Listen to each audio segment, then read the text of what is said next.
Hello, let's begin with today's The Hindu Analysis. जल्दी से date डाल देते हैं 8/12/25 डे डाल देते हैं मंडे और हमारा पहला टॉपिक है पेज नंबर 3 से। आर्टिकल में बताया गया है कि रशिया ने यूएस की नेशनल सिक्योरिटी स्ट्रैटेजी एनएसएस में जो नए चेंजेस आए हैं उनको लार्जली कंसिस्टेंट यानी काफी हद तक अपनी विजन से मिलता जुलता बताया है। रशिया को लग रहा है कि अमेरिका की नई पॉलिसीज उनके हित में या उनके सोच के करीब है। रशिया के क्रेमलिन के स्पोक्स पर्सन ने इस पर कहा है कि current US administration fundamentally different है प्रीवियस वन से।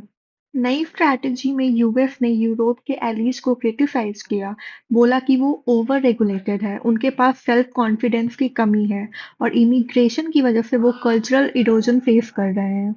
यूएस ने ये भी बोला है कि वो अपने पावर्स को रैंडमली यूज नहीं करेंगे, बिना वजह वर्ल्ड में पैसा एंड सोल्जर्स वेस्ट नहीं करेंगे। यूएस और रशिया के इनवॉइस में भी फ्लोरिडा में टॉक्स की, पर कोई ब्रेक थ्रू नहीं हुआ। बेसिकली इनका फंडा भी ये है कि दोनों कंट्रीज अपने स्ट्रैटेजिक इंटरेस्ट को सिक्योर करते हुए एक दूसरे के पॉलिसीज को केयरफुली रीड कर रही है। यानी पीस की बात भी और वॉर भी दोनों पैरेलल चल रहा है। तो इनमें तीनों जो पॉइंट है, तीन थ्री कीवर्ड्स वो आप लिख लेंगे। यूक्रेन वॉर जो कंटिन्यू होएगा, जो चल रहा ऑलरेडी, लार्जली कंसिस्टेंट टैग मिला है। और किसने दिया है? रशिया ने दिया है ये टैग। चलो नेक्स्ट टॉपिक है पेज नंबर 4 से। ये रहा। सीएम रेखा गुप्ता ने बोला है कि उनकी गवर्नमेंट आर्टिफिशियल इंटेलिजेंस मतलब एआई के फील्ड में लीड लेना चाहती है। हर स्टूडेंट, हर स्कूल और पूरी कम्युनिटी को टेक्नोलॉजी के थ्रू एम्पावर करना। उन्होंने एक इनिशिएटिव लॉन्च किया है, दिल्ली एआई ग्रैंड। ये प्रोग्राम स्कूल, कम्युनिटीज और इंडस्ट्री को साथ लेकर आएगा ताकि रियल लाइफ प्रॉब्लम्स के लिए सॉल्यूशन डेवलप किए जा सके। बच्चों और यूथ को एआई यूज करना सिखाया जाएगा। इनोवेशन और प्रॉब्लम सॉल्विंग पर फोकस होएगा। यानी पुराने रोड जो लर्निंग मॉडल से बाहर निकलकर 21st सेंचुरी स्किल्स, एआई हो गया, टेक हो गया, इनोवेशन हो गया, इन सब बातों पर फोकस करेंगे। इंडियन एयरफोर्स ऑफिसर के ग्रुप कैप्टन शुभांशु शुक्ला ने भी स्टूडेंट को इनकरेज किया है। 2047 तक विकसित भारत बनाने का गोल ये लिया गया है दिल्ली एआई ग्राइंड में। ये यूपीएससी की GS 3, science and tech GS 2 में गवर्नेंस, ये दोनों के लिए बहुत इंपॉर्टेंट टॉपिक है। आप ऐसे भी बोल सकते हो, या states like Delhi are launching programs such as AI Grind to integrate artificial intelligence in school education, aiming for a technology-driven विकसित भारत by 2047। तो ये तीनों पॉइंट है। गोल ऑफ विकसित भारत, दिल्ली एआई ग्राइंड, हाँ, और ये 2047 हो गया, बाय 2047। नेक्स्ट टॉपिक है पेज नंबर 1 से। गोवा के अरपोरा एरिया में एक नाइट क्लब में सैटरडे रात को फायर लग गई। फायर बहुत जबरदस्ती, 25 लोग मारे गए। इसमें 5 टूरिस्ट और 20 स्टाफ शामिल थे और 6 लोग इंजर्ड हुए हैं। इन्वेस्टिगेशन पे ये पाया गया है नाइट क्लब में बिना परमिशन के फायर शो हो रहा था। कोई सेफ्टी प्रिकॉशन नहीं थी, कोई परमिट नहीं था और फायर शो ने ब्लेज को स्टार्ट कर दिया था। इनके पास ना कोई लाइसेंस था, ना कोई इमरजेंसी एग्जिट था। मतलब साफ साफ दिख रहा है कि सेफ्टी नॉर्म्स यहाँ पे वायलेट हो रहे थे। इतना ही नहीं, 3 गवर्नमेंट ऑफिशियल को सस्पेंड भी किया गया है। तो ये ओवरऑल किसका प्रॉब्लम हुआ? ये है गवर्नेंस फेलियर। स्टेट और लोकल एडमिनिस्ट्रेशन रूल्स इन्फोर्स नहीं कर पाए। इलीगल क्लब कैसे इतने टाइम से चल रहा था? सेफ्टी रूल्स वायलेट होते रहे पर एक्शन कोई नहीं ले पाया। गवर्नेंस और डिजास्टर मैनेजमेंट या एथिक्स, ये तीनों के लिए इंपॉर्टेंट है। पुलिस ने अब तक सिर्फ चालकों को अरेस्ट किया है, मैनेजर्स, ऑनर्स के रिप्रेजेंटेटिव्स और इवेंट मैनेजर। तो इस तरह से ये वाला टॉपिक हुआ। और सीएम प्रमोद सावंत ने ऑर्डर दिया है चीफ सेक्रेटरी को इन्वेस्टिगेट करने पे, इस पे थॉरली कमिटी बनाई है। कलेक्टर जिसमें इंक्लूड हुआ और डिप्यूटी डायरेक्टर वगैरह वगैरह, कुछ लोगों को इंक्लूड करके कमिटी बनाया है जो इस पे एनालिसिस करेंगे किसकी क्या गलती रही है। नेक्स्ट टॉपिक है हमारा पेज नंबर 3 से। ये रहा। तो तेलंगाना राइजिंग ग्लोबल समिट 2025 है क्या? ये तेलंगाना गवर्नमेंट का एक बड़ा इकोनॉमिक समिट है जिसमें domestic companies, international industry leaders और ग्लोबल फाइनेंशियल इंस्टीट्यूशंस जैसे वर्ल्ड बैंक, एडीबी ये सब लोग पार्टिसिपेट करेंगे। और इस समिट का मेन एम है तेलंगाना के इकोनॉमिक पोटेंशियल को शोकेस करना, इन्वेस्टर्स को अट्रैक्ट करना और स्टेट को फ्यूचर टेक्नोलॉजी का हब बनाना। और इसका आइडिया वहाँ के सीएम ए रेवनाथ रेड्डी का है। ये जो अभी मैंने आपको बताया था विकसित भारत 2047 इससे ये इस विजन से ये अलाइन करता है।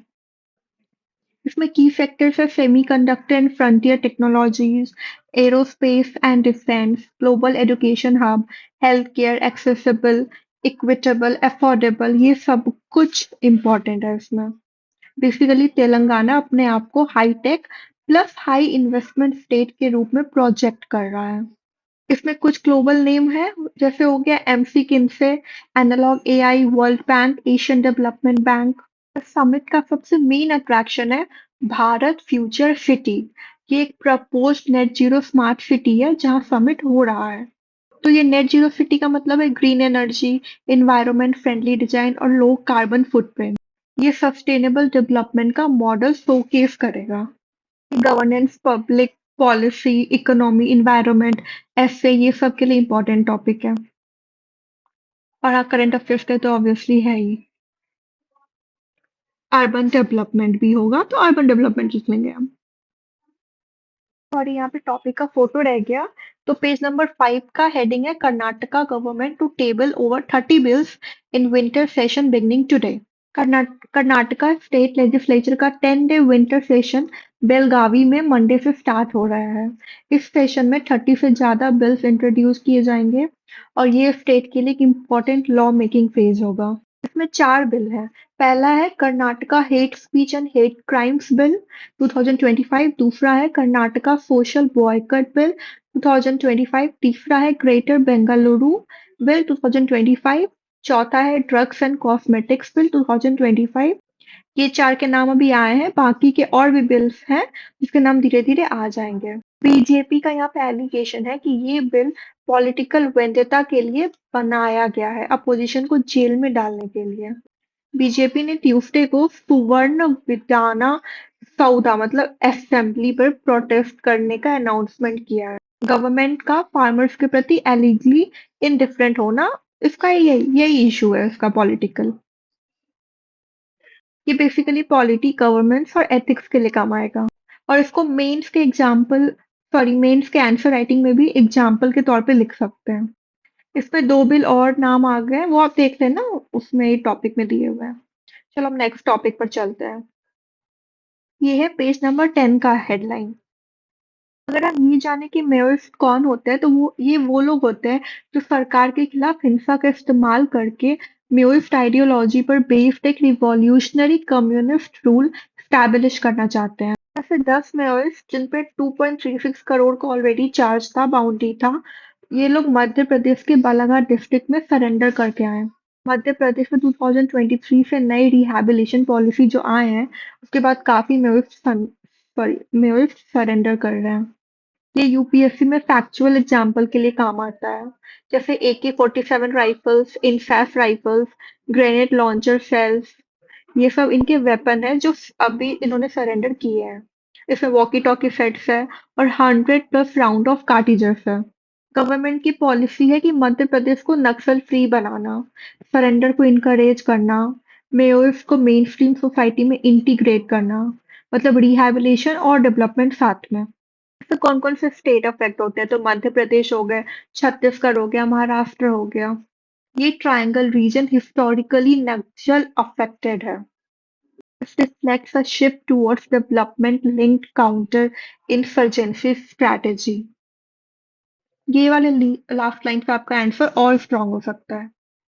हाँ, स्ट्रैटेजी। ओके, चलो नेक्स्ट टॉपिक। पेज नंबर 10 का। और वो जो 10 मेओइस्ट वाला था वो भी पेज नंबर 10 का था। ये बहुत इंपॉर्टेंट है यूपीएससी के लिए। यूएस इंडिया स्ट्रैटेजिक पार्टनरशिप पे आ सकता है। यूएस के under secretary of state for political affairs Allison Hooker 5 day के इंडिया विजिट पे है। जब पुतिन यहाँ से गए हैं ठीक उसके एक दिन बाद। यानी हाई लेवल डिप्लोमेटिक एंगेजमेंट चल रहा है। विजिट में मेनली ये एरियाज कवर होंगे जैसे कि स्ट्रैटेजिक पार्टनरशिप डीपेन करना, economic and commercial ties, increasing American exports, emergency technologies, AI हो गया, space exploration sorry space exploration हो गया, एनर्जी कॉपरेशन हो गया, टेक कोलैबोरेशन हो गया। ये GF2 के स्टेपल्स हैं। ये एक इम्पॉर्टेंट बाइलैटरल मैकेनिज्म है जिसमें security, Indo Pacific priorities, economic cooperation, ये सारे चीज डिस्कस होंगे। यूपीएससी की GF2 में बायलैटरल मैकेनिज्म का जिक्र आता है, इसलिए ये पॉइंट बहुत काम का है आपके लिए। इस आर्टिकल में ये भी बोला गया है कि इंडिया ने रशिया से एनर्जी इंपोर्ट्स रिड्यूस किए हैं और despite tariff issues India US relations improve कर रहे हैं ऑलरेडी, जो हमें ऑलरेडी दिख रहा है। यूएस डिप्लोमेट इसरो भी विजिट करेगी, मतलब स्पेस डिप्लोमेट, पहले मैंने बताया। इम्पोर्टेंट हुआ GF2 के लिए, India US relations, Indo Pacific tech diplomacy, multi alignment. चलो नेक्स्ट टॉपिक पे हम, ये है पेज नंबर 12 पे हेडलाइन। ये एक एनवायरमेंटल कंसर्न है। इसमें बीजेपी के सीनियर लीडर मुरली मनोहर जोशी खुद उत्तराखंड गवर्नमेंट को क्रिटिसाइज कर रहे हैं हिमालय को बचाने के इशू पर। ये हमें सबसे पहले तो ये शो करता है कि डेवलपमेंट वर्सेस एनवायरनमेंट का कॉन्फ्लिक्ट रियल है और पॉलिटिकल लेवल पर भी डिबेट हो रहा है। पीएससी में बार बार पूछा जाता है, eco sensitive zones, Himalaya fragility, infrastructure impact, climate risk, ये सब बहुत इंपॉर्टेंट पॉइंट्स हैं। और इस आर्टिकल में मेंशन है कि गवर्नमेंट रोड वाइडनिंग कर रही है भागीरथी इको सेंसिटिव जोन में। ये यूपीएससी प्री और मेंस दोनों के लिए फैक्चुअल पॉइंट है। न्यूज में धराली, भैरोन घाटी, झाला, उत्तरकाशी डिस्ट्रिक्ट, ये सब landslide plus flash flood prone region है। इसको आप हिमालयन वर्नेबिलिटी जैसा कोई क्वेश्चन आता है तो उसके आंसर्स के एग्जाम्पल के रूप में लिख सकते हो। एक और पॉइंट है, हिमालय है तो हम है यात्रा, सिटीजन ग्रुप प्लस स्वदेशी जागरण मंच ने ऑर्गेनाइज किया और ये कम्युनिटी इन्वायरमेंटल एक्टिविज्म का रियल एग्जाम्पल है। इससे 41.92 हेक्टेयर फॉरेस्ट एरिया अफेक्ट होगा। रोड वाइडनिंग 20 किलोमीटर स्ट्रेच सीधा। उत्तराखंड गवर्नमेंट ने बोला है कि रोड वाइडनिंग नेशनल सिक्योरिटी के लिए बहुत जरूरी है। This been the classic UPSC theme, कौन सा? तो ये सिक्योरिटी वर्सेस एनवायरनमेंट बैलेंस। हाँ, तो ये सारा हम लोग लिख देंगे क्योंकि ये प्रोजेक्ट है तो इसका नाम याद रखना इंपॉर्टेंट है। Fragile Himalayas, perfect. ये रहा पेज नंबर 12 पे headline. ICAR, Indian council of agriculture research के director general doctor ML Jat ने एक लेटर लिखा है सभी स्टेट और सेंट्रल एग्रीकल्चर रिक्वेस्ट किया यूनिवर्सिटीज ये यूनिवर्सिटीज नेचुरल फार्मिंग पर यूजी और पीजी कोर्सेज स्टार्ट करें। अभी तक कुछ यूनिवर्सिटीज में ये सब्जेक्ट इलेक्टिव के फॉर्म में था और 4 यूनिवर्सिटीज ने फुल कोर्स लॉन्च किया था, लेकिन अब पहली बार ICAR ने ऑफिशियली सभी यूनिवर्सिटीज को इनकरेज किया कि वो नेचुरल फार्मिंग को करिकुलम में लाएं। ये initiative NEP 2020, national education policy 2020 और 16 कमिटी के गाइडलाइंस के अकॉर्डिंग है। कुछ यूनिवर्सिटीज ने 2023 टू 24 से ये कोर्स स्टार्ट भी ऑलरेडी कर दिया है। ये टॉपिक हो गया एनवायरनमेंट, एग्रीकल्चर, पॉलिसी रिफॉर्म्स, ये सबके सेक्शन में आ सकता है क्योंकि ICAR का ये स्टेप जो है वो एग्रीकल्चरल एजुकेशन को रिफॉर्म करने की तरफ बहुत बड़ा स्टेप होता है खुद में ही। नेचुरल फार्मिंग अब एक नेशनल प्रायोरिटी बन गया है, स्पेशली सस्टेनेबल एग्रीकल्चर और फार्मर वेलफेयर के कॉन्टेक्स्ट में। इसमें पहला पॉइंट हो गया NEP 2020, दूसरा हो गया ये फिफ्टींथ, ये क्योंकि ये दोनों का गाइडलाइंस में आता है ये कमिटी वाइज, कमिटी गाइडलाइंस। चलो let's jump to next topic, page number 14। Japan के डिफेंस मिनिस्टर ने बोला कि चाइनीज J-15 फाइटर जेट्स ने उनके जेट्स पर रडार लॉक किया, मतलब एक ऐसा मूव जो कॉम्बैट के लिए डेंजरस माना जाता है। और ये इंसिडेंट जो हुआ है ये ओकिनावा के साउथ ईस्ट में हुआ है जो ताइवान के पास पड़ता है, लेकिन चाइना ने साफ मना कर दिया है, बोला कि जापान झूठ बोल रहा है और स्लैंडरिंग कर रहा है, मतलब उनके खिलाफ कुछ भी सोच रहा है या साजिश रच रहा है। और जापान के डिफेंस मिनिस्टर ने स्ट्रॉन्ग प्रोटेस्ट लॉन्च किया है। ये सब तब हो रहा है जब जापान के जो पीएम है उन्होंने ताइवान के इशू पर बोला था कि अगर चाइना अटैक करे, सॉरी, तो जापान मिलिट्री एक्शन ले सकता है। और आपको तो पता ही है बैकग्राउंड में भी डिस्प्यूट चल रहा है दो जगह के बीच में। पहला है सेंकाकू आइलैंड जो जापान में है वर्सेस डायायू आइलैंड चाइना में। दोनों के बीच टेरिटोरियल डिस्प्यूट ऑलरेडी चल रहा है बैकग्राउंड में। इंसिडेंट के टाइम ऑस्ट्रेलिया के डिफेंस मिनिस्टर जापान विजिट पर थे। चलो आज का ये हो गया। अब हम स्पोर्ट्स पे आते हैं। स्पोर्ट्स का ये पॉइंट है, Simranpreet Kaur games women 25 m pistol gold. आज ना कोई डेथ का है ना कोई अवार्ड का है, तो बस यही है आज का टॉपिक। हाँ, women 25 m pistol gold, pistol gold. तो आज का 8 दिसंबर का करंट अफेयर्स यहीं पे खत्म करते हैं। मिलते हैं हम नेक्स्ट में, तब तक के लिए बाय।